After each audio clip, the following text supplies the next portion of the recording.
Sir, இந்த குதிரை பேரம் அப்படின்னு ஒன்று நடந்துச்சுன்னு சொல்கிறாங்க பார்த்தீங்களா? அது என்ன குதிரை பேரம்? ஒன்றும் இல்லைங்க. அதிமுகவில் ஜெயித்த எம்எல்ஏக்களை வாங்க தாவேக்காக்குள்ளே வாங்க, நீங்கள் வந்தீங்கன்னா உங்களுக்கு நாங்கள் எம்எல்ஏ பதவியும் தருவோம், கூடவே கூடுதலான பொறுப்புகளும் தருவோம் அப்படின்னு சொல்லி பேரம் பேசி அவங்கள தாவேக்கா பக்கம் இழுத்துட்டாங்க. இதுதான குதிரை பேரம் அப்படின்னு சொல்கிறது. இந்த குதிரை பேரம் எப்போ நடந்துச்சு அப்படின்னு சொல்லி அதிமுக குற்றச்சாட்டுகளை சொல்கிறாங்க. அதாவது தேர்தலெல்லாம் முடிஞ்சிருச்சு, ரிசல்ட் வந்துருச்சு, ரிசல்ட் வந்த பிறகு ஆட்சி அமையுமா அமையாதா அப்படிங்கிற ஒரு பெரும் குழப்பம் வந்துச்சு. அந்த குழப்பத்துக்கு மத்தியில் திமுகவும் அதிமுகவும் ஒன்றா பேச்சுவார்த்தை நடத்தி எடப்பாடி பழனிசாமி அவர்களை முதலமைச்சர் ஆக்கிடலாம் அப்படின்னு சொல்லக்கூடிய முடிவுகளுக்கெல்லாம் வந்தாங்க. அதன் பிறகு இல்லை விசிக, காங்கிரஸ், கம்யூனிஸ்ட் கட்சிகளுடைய ஆதரவுடன் தாவேக ஆட்சி அமைக்கிறாங்க. இப்படி ஆட்சி அமைத்த பிறகு மக்களுடைய ஆதரவு அப்படிங்கிறது விஜய் அவர்களுக்கும் தாவேகா அவர்களுக்கும் அதை சார்ந்திருக்க கூட்டணி தலைவர்களுக்கும் மிகப்பெரிய அளவில் மாறிக்கிட்டே இருக்குது. எங்கே போனாலும் கூட்டம் ஒரு 1000 பேர் வந்துடுறாங்க அப்படின்னு சொல்லும்போது எதிர்கட்சி அதை சார்ந்தவங்க தாவேகாக்குள்ளே வந்தவங்க எல்லாரும் ரொம்ப ஹாப்பி என்னாச்சு. இந்த நேரத்தில் அதிமுகவினுடைய சில நபர்கள் அங்கே இருக்கக்கூடிய உள்ளடி பிரச்சனைகள், அது நேரடியாக தாவேகாவினுடைய பிரச்சனையா அப்படின்னு சொல்லி பார்த்தா கிடையாது, அதிமுகக்குள்ளேயே உள்புகைச்சல் அப்படிங்கிறது இருந்துச்சு. அந்த புகைச்சலில் எடப்பாடி பழனிசாமி அவர்கள் சரியாக அதிமுகவை வழி நடத்தலை, முதல் குற்றச்சாட்டு. இரண்டாவது குற்றச்சாட்டு, அதிமுகவும் திமுகவும் பேச்சுவார்த்தையில் ஈடுபட்டுட்டாங்க, உதயநிதி ஸ்டாலின் அவர்களுடைய சொல்படி நம்ம எடப்பாடியார் கேட்டுட்டார் அப்படின்னு சொல்லக்கூடிய இரண்டாவது புகைச்சல். மூணாவது புகைச்சல் என்ன அப்படின்னு பார்த்தீங்கன்னா, இல்லை நம்ம எலெக்ஷனை கையாண்ட விதமே சரியில்லை, எடப்பாடி பழனிசாமி அவர்கள் தன்னிச்சையாக முடிவு எடுத்தார், அதுவும் குறிப்பாக சசிகலா அவர்கள், டிடிவி தினகரன் அவர்கள், ஓபிஎஸ் அவர்கள் இவங்களெல்லாம் தனியாக நிப்பாட்டி வச்சது மிகப்பெரிய அளவில் நமக்கு நெகட்டிவாக மாறிடுச்சு அப்படின்னு சொல்லக்கூடிய மூன்றாவது புகைச்சல். ஸோ இந்த புகைச்சலாம் இருக்கிறனால தான் அதிமுகவினுடைய எம்எல்ஏக்கள் கொஞ்சம் பேர் இங்கே வந்து ஜாயின் பண்ணுறாங்க. எங்களுக்கு எம்எல்ஏ பதவி கிடைக்கலனாலும் பரவாயில்லை, நாங்கள் தாவேக்காவில் இணைந்துக்கிறோம் அப்படின்னு சொல்கிறாங்க. இதை தான் திமுக என்ன சொல்கிறாங்க, குதிரை பேரம் அப்படின்னு சொல்கிறாங்க. சார், அது அதிமுக தானே சார் சொல்லியிருக்கணும், திமுக ஏன் சார் சொன்னாங்க? என்னங்க பாஸ், அரசியல் புரியாமல் இருக்கீங்க. திமுக அதிமுக ஒன்றா ஒரே கட்சியாக மாறுறதுக்கு ட்ரை பண்ணாங்கல்ல, அது மக்களுடைய எதிர்ப்பு காரணமாக தானே இப்போ தள்ளி நிற்கிது. அதனால் அதிமுகவுக்கு வாய்ஸ் அவுட் யார் கொடுத்தாங்கன்னா திமுக கொடுத்தாங்க. எப்படி இன்னைக்கு நயினா நாகேந்திரன் அவர்கள் திமுகக்காக ஒரு வாய்ஸ் அவுட் கொடுத்தாரோ அதே மாதிரி திமுகக்காக அதிமுகவும் அதிமுகக்காக திமுகவும் மாற்றி மாற்றி வாய்ஸ் அவுட் கொடுத்துட்டே இருக்காங்க. அதுக்கு முன்னாடி இன்ட்ரோ நம்ம பார்த்துடலாமா?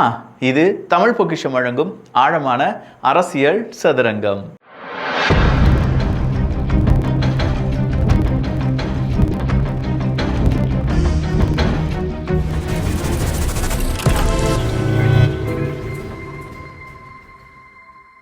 ஸோ இப்படி வாய்ஸ் அவுட் கொடுக்குறாங்க அப்படிங்கிறது ஓகே, எல்லா நேரத்திலையும் நடக்கிறது தானே. ஆளும் கட்சிக்கு எதிராக ஒன்றிணையக்கூடிய எதிர்கட்சிகள், இதில் பெருசாக ஒன்றும் வித்தியாசம் இல்லையே விக்கி அப்படின்னு சொல்லி நீங்கள் கேட்குறதும் என் காதுகளுக்கு கேட்கிறது. இல்லை உங்கள் மனசில் நீங்கள் அதை நினச்சிருப்பீங்க, இல்லைன்னு சொல்லுங்கள் பார்ப்போம். பட் இந்த இடத்துல என்ன நடந்துச்சு அப்படின்னா, எடப்பாடி தொகுதியில் தாவேகா சார்பாக ஒருத்தர் நிற்க வைக்கப்பட்டிருந்தார். அவர் கடைசி நேரத்தில் என்ன செஞ்சிட்டார் அப்படின்னா, ஐயோ நான் நிற்கல சாமி அப்படின்னு சொல்லி ஒதுங்கி விட்டார். இன்னைக்கு அதே நபர் என்ன செஞ்சிருக்கார் அப்படின்னு கேட்டிங்கன்னா, தாவேகாலிருந்து அதிமுகவில் இணைந்திருக்கிறார். இங்கே ஜெயித்த பிறகு ஒரு கட்சியை பார்த்து, ஒரு ஆட்சியை பார்த்து, ஒரு நபரை பார்த்து அங்கே நான் வாரேன் அப்படின்னு சொல்கிறது குதிரை பேரமா? ஜெயிக்கிறதுக்கு முன்னாடியே நீங்கள் வந்துட்டான் உனக்கு எல்லாமே அப்படின்னு சொல்லிட்டு நின்று அவங்க வந்து மனுலாம் கொடுத்துருப்பாங்கல்ல, மனு மீன்ஸ் அவங்களுடைய அஃபிடாவிட்லாம் கொடுத்துருப்பாங்கல்ல, வேட்பு மனுன்னு சொல்லுவோம்ல, வேட்பு மனுலாம் தாக்கல் செய்த பிறகு நான் எலெக்ஷனில் நிற்க மாட்டேன் அப்படின்னு சொல்லி ஓட வைக்க வச்சது குதிரை பேரமா, கழுதை பேரமா, டைனாசர் பேரமா, இல்லை அதையும் தாண்டி ஏலியன் பேரமா அப்படிங்கிறதுலாம் நமக்கு தெரியாது. ஆனால் பக்காவாக ஸ்கெட்ச் போட்டு தான் எடப்பாடி தொகுதியில் நிற்கப்பட்டிருந்த அந்த வேட்பாளர் தூக்கப்பட்டார். அதை என்ன சொல்கிறாங்க இப்போ? ஏங்க இன்னைக்கு தாவேகாவிலிருந்து அதிமுகவுக்கு போயிருக்காரே, அது குதிரை பேரம் வராதா? அதை குதிரை பேரம் நீ ஊடகம் பேசாதா? ஊடகத்தின் அரண் அது கிடையாதா? ஏங்க ஊடகனாலே திமுக அதிமுகவினுடைய கூட்டணியில் இருக்கக்கூடிய ஊடகங்கள் எப்படி அதை பற்றி பேசுவாங்க? ஆனால் நாம் பேசுவோம்.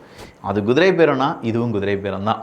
எப்படி ஜெயித்த பிறகு எம்எல்ஏக்கள் இங்கே வந்து ஜாயின் பண்ணுறோம் அப்படின்னு சொன்னாங்களோ, அதை விட கேவலம் ஒருத்தர் நின்னா ஜெயிச்சிருவாருங்கிற பயத்தில் இல்லை நீ நிற்காத நான் தான் அங்கே அப்படின்னு சொல்லி நிற்க வச்சுங்க தான் அவங்களது அந்த தேர்தலேருந்தே மாற்றினாங்க பார்த்தீங்களா? அதுதான் பயந்தாங்கொழித்தனம் அப்படின்னு சொல்லலாம். ஸோ இது குதிரை பேரமா கழுதை பேரமா அப்படிங்கிறத மக்கள் யோசிச்சுக்கிட்டுமே. நமக்கு என்ன வந்துச்சு, நியூஸ் வந்துச்சு, அதை உங்ககிட்ட நான் சொல்லிட்டேன். அதனால் நீங்கள் என்ன முடிவுகள் வேணாலும் எடுத்துக்கலாம், எல்லாம் உங்களுடைய கைவண்ணம் போல் இருக்கிறது. அடுத்ததா யாரையும் குறிப்பிட்டு பேசவில்லை. யார் சொல்லியிருக்காங்க? ஐயா நயினா நாகேந்திரன் அவர்கள். எனக்கு தாய் வீடு, தாய்மொழி, தாய்நாடு இதெல்லாமே ரொம்ப பிடிக்கும். இதை பற்றி நான் என்றைக்குமே தப்பாக பேசினது கிடையாது. அதனால் இது நான் எதையும் மனசில் வச்சுட்டு பேசலை. தனிப்பட்ட முறையில் யாருடைய விருப்பு வெறுப்புன்னு இல்லாமல் தான் நான் பேசினேன். ஆனால் என்னுடைய பேச்சு திரித்து சுவைக்கப்பட்டு, அது திரித்து பலருடையும் பகிரப்பட்டு இப்படி தப்பான அர்த்தத்தில் கொண்டு நிப்பாட்டிட்டாங்க. நான் விஜய் அவர்களை பற்றி தப்பாகவே பேசலையே, அப்பாவை காணோம் அப்படிங்கிறத பற்றி நான் எதுவும் தப்பாக பேசலையே, அப்படி பேசுகிற ஆள் நான் கிடையாதே அப்படின்னு சொல்லி இன்றைக்கி பெரிய ஒரு மன்னிப்புன்னு சொல்ல முடியாது, நான் இப்படி தான் பேசினேன், நான் இதுக்காக பேசலை அப்படின்னு சொல்லியிருக்கார். ஒருவேளை சட்டத்திட்டங்களை ஆராய்ந்து அவங்களுடைய சட்ட வழக்கறிஞர்கள், சார் இப்படி ஒரு ட்வீட்டை போட்டுருங்க, அந்த ட்வீட்டை போட்டிங்கன்னா சரி பண்ணிடலாம், கோர்ட்டில் கேஸ் நிற்காது அப்படின்னு ஏதாவது சொன்னாங்களான்னு தெரியலை. பட் இப்போதைக்கு வந்திருக்கக்கூடிய அப்டேட்டில் நயினா நாகேந்திரன் அவர்கள் யாரையும் குறிப்பிட்டு பேசவில்லை, எந்த ஒரு கற்பித்தலும் என்னுடைய மனதில் இல்லை, வெகுளியாக நான் பேசினேன், வீணாக அது சர்ச்சையாக ஏற்பட்டு விட்டது, அதனால் நான் மனதளவில் காயமுற்றிருக்கிறேன் அப்படின்னு ஏதாவது சொன்னாலும் சொல்லுவார். பட் இப்போ அதுக்கான எக்ஸ்பிளனேஷனை கொடுத்துருக்கார். என்னதான் எக்ஸ்பிளனேஷன் கொடுத்திருந்தாலும் அதை மக்கள் பார்த்துருக்காங்க, மக்கள் புரிந்திருக்கிறார்கள். நீங்கள் சொன்ன விஷயம் ரொம்ப ஆபாசமாக இருந்தது அப்படிங்கிறத விட தாய் குலத்திற்கே பெரிய அவமானத்தை ஏற்படுத்தும் விதமாக இருந்தது. தாய் குலம் இங்கே அவமானப்பட்டது என்றால் தாய்நாடு என்ன சும்மா இருக்குமா என்ன? அதனால தான் மக்கள் எல்லாரும் கேள்வி கேட்டிருக்காங்க. ஒரு பொறுப்பு உங்களுக்கு கொடுக்கப்பட்டிருக்கு. ஒரு நார்மல் யூடியூபர், என்ன மாதிரி ஒரு யூடியூபர், இல்லாட்டி இதை விட திமுகவினுடைய வாடகை ஹைனாக்கள் அந்த மாதிரி யாராவது இருந்தீங்கன்னா நீங்கள் என்ன வேணாலும் பேசலாம், யாரை பற்றி வேணாலும் எப்படி வேணாலும் பேசலாம், அது ஒன்றுமே இல்லை. பட் நீங்கள் இருக்கிறது ஒரு கட்சி, அது மிகப்பெரிய ஒரு கட்சி, இந்தியா முழுவதுமாக இருக்கக்கூடிய ஒரு கட்சியினுடைய மாநில தலைவராக இருக்கீங்க. அப்போ உங்களுடைய பேச்சு எவ்வளவு ஷார்ப்பாக இருக்கணும், உங்களுடைய பேச்சு எத்தனை இளைஞர்களுக்கு உந்து சக்தியாக இருக்கணும், உங்களுடைய பேச்சை கேட்டு எத்தனை பேர் நாளைக்கு அந்த கட்சியில் ஜாயின் பண்ணணும் அப்படிங்கிறதுலாம் உங்களுக்கு தெரியாதா? இடம் பொருள் ஏவல் அப்படின்னு ஒன்று இருக்குது தமிழில். நீங்கள் தமிழையும், அதாவது தாய்மொழியையும் தாய்நாட்டையும் தாயையும் நேசிக்கிறீர்கள் அப்படின்னு சொல்கிறது உண்மை என்கிற பட்சத்தில் நாம் செய்ய வேண்டிய கடமை, தமிழர்கள் இவ்வளவு கொச்சையாக பேசக்கூடிய நபர்கள் அப்படிங்கிறத ஒன்றுக்கு 2 முறை கொஞ்சம் யோசித்து பேசுங்கள் ஐயா அப்படிங்கிறது தாழ்மையான வேண்டுகோள். தமிழனா இன்னொரு தமிழனுக்கு நான் சொல்லக்கூடிய விஷயம் இதுதான். அதை விட்டுட்டு திரித்து சொல்லப்பட்டு விட்டது, மறித்து சொல்லப்பட்டு விட்டது அப்படிலாம் சொல்லி பார்த்தீங்கன்னு வச்சுக்கோங்க, இப்படி எல்லாருமே பேசிட்டு நான் மனசளவில் எதுவுமே பற்றி பேசலைங்க, நான் சும்மா தான் பேசினேன். ஆமாம், அவங்க சும்மா தான் பேசினாங்க, நான் நம்பிடணும், கேஸ்லாம் போடக்கூடாது, அட போங்கப்பா அப்படிங்கிற மாதிரி இருக்குது. முன்னாள் டாஸ்மாகினுடைய எம்டி விசாகன் ஐஏஎஸ் அவர்கள் தலைமறைவு அப்படின்னு சொல்லி பல ஊடகத்திலும் பல சோஷியல் மீடியாவிலும் என்னால் சில போஸ்ட்டுகளை பார்க்க முடிந்தது. சேச்சா, விசாகன் ஐஏஎஸ் எப்படிங்க தலைமறைவாக இருப்பார்? போன ஆட்சி காலத்தில் அவர் வச்சது தானங்க சட்டமாக இருந்துச்சு. விசாகன் ஐஏஎஸை ஏன் தேடுறாங்க அப்படின்னு சொல்லி நீங்கள் கேட்கலாம்.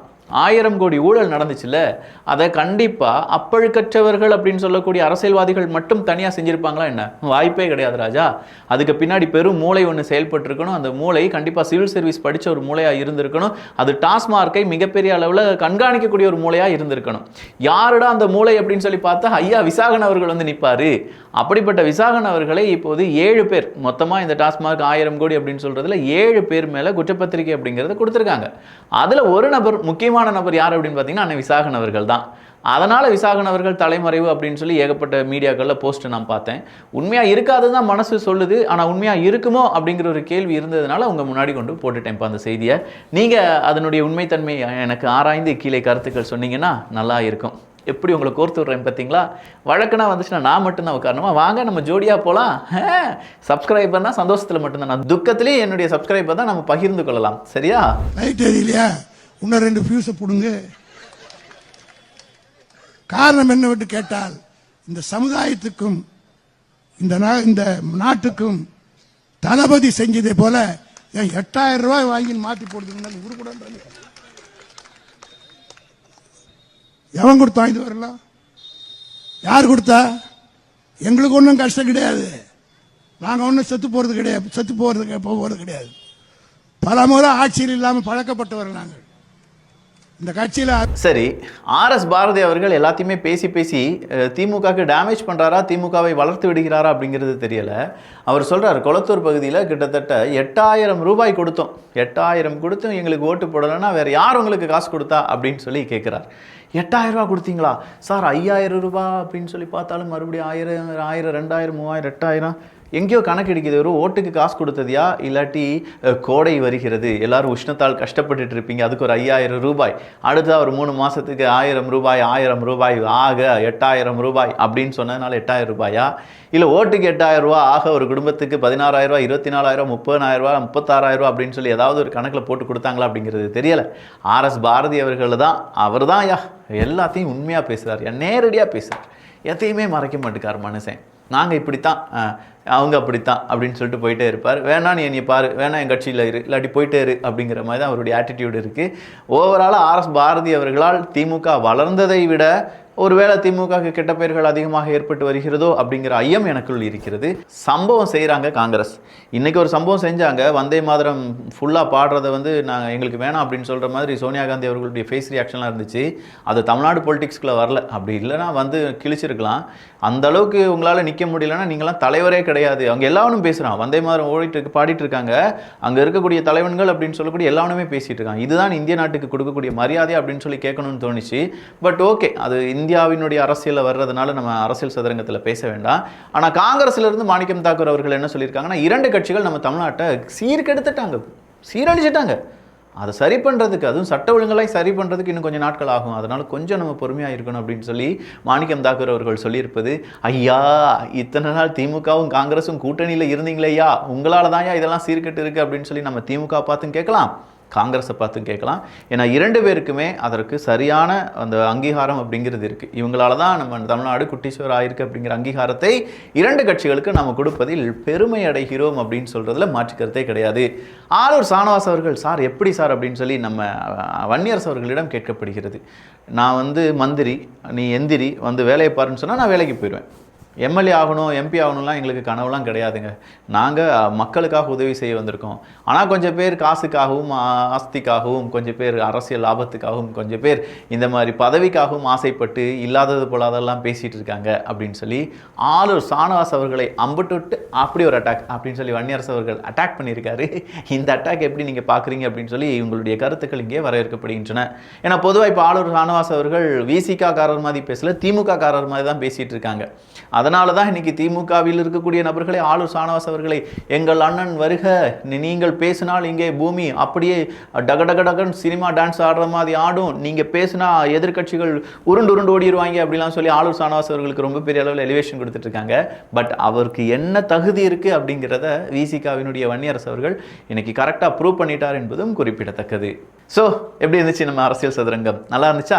நல்லா இருந்துச்சுன்னா ஒரு லைக்கை போடுங்க, ரொம்ப நல்லா இருந்துச்சுன்னா ஒரு கமெண்ட்டை போடுங்க. என்னடா விக்கி ஷார்ட்டாக வீடியோ போட்டுட்டு இருக்க, கொஞ்சம் பெருசாக போட்டுனா 22 நிமிஷத்துக்கு மேலே போட்டால் யாருங்க பார்க்குறது? இல்லை நீங்கள் பார்ப்பீங்கன்னு சொல்லுங்களேன். 2-3 வீடியோ போட்டு பார்த்தேன், அது உங்களுக்கு பிடிச்சிருந்துச்சுன்னா கீழே கருத்துக்கள் பதிவு பண்ணுங்கள். கொஞ்சம் லாங் ஃபார்மேட் வீடியோ போட்டு பார்ப்போம். நல்லதை பகிர்ந்து ஷேர் பண்ணி நல்ல சமுதாயத்தை உருவாக்குவோம். நன்றி, வணக்கம்.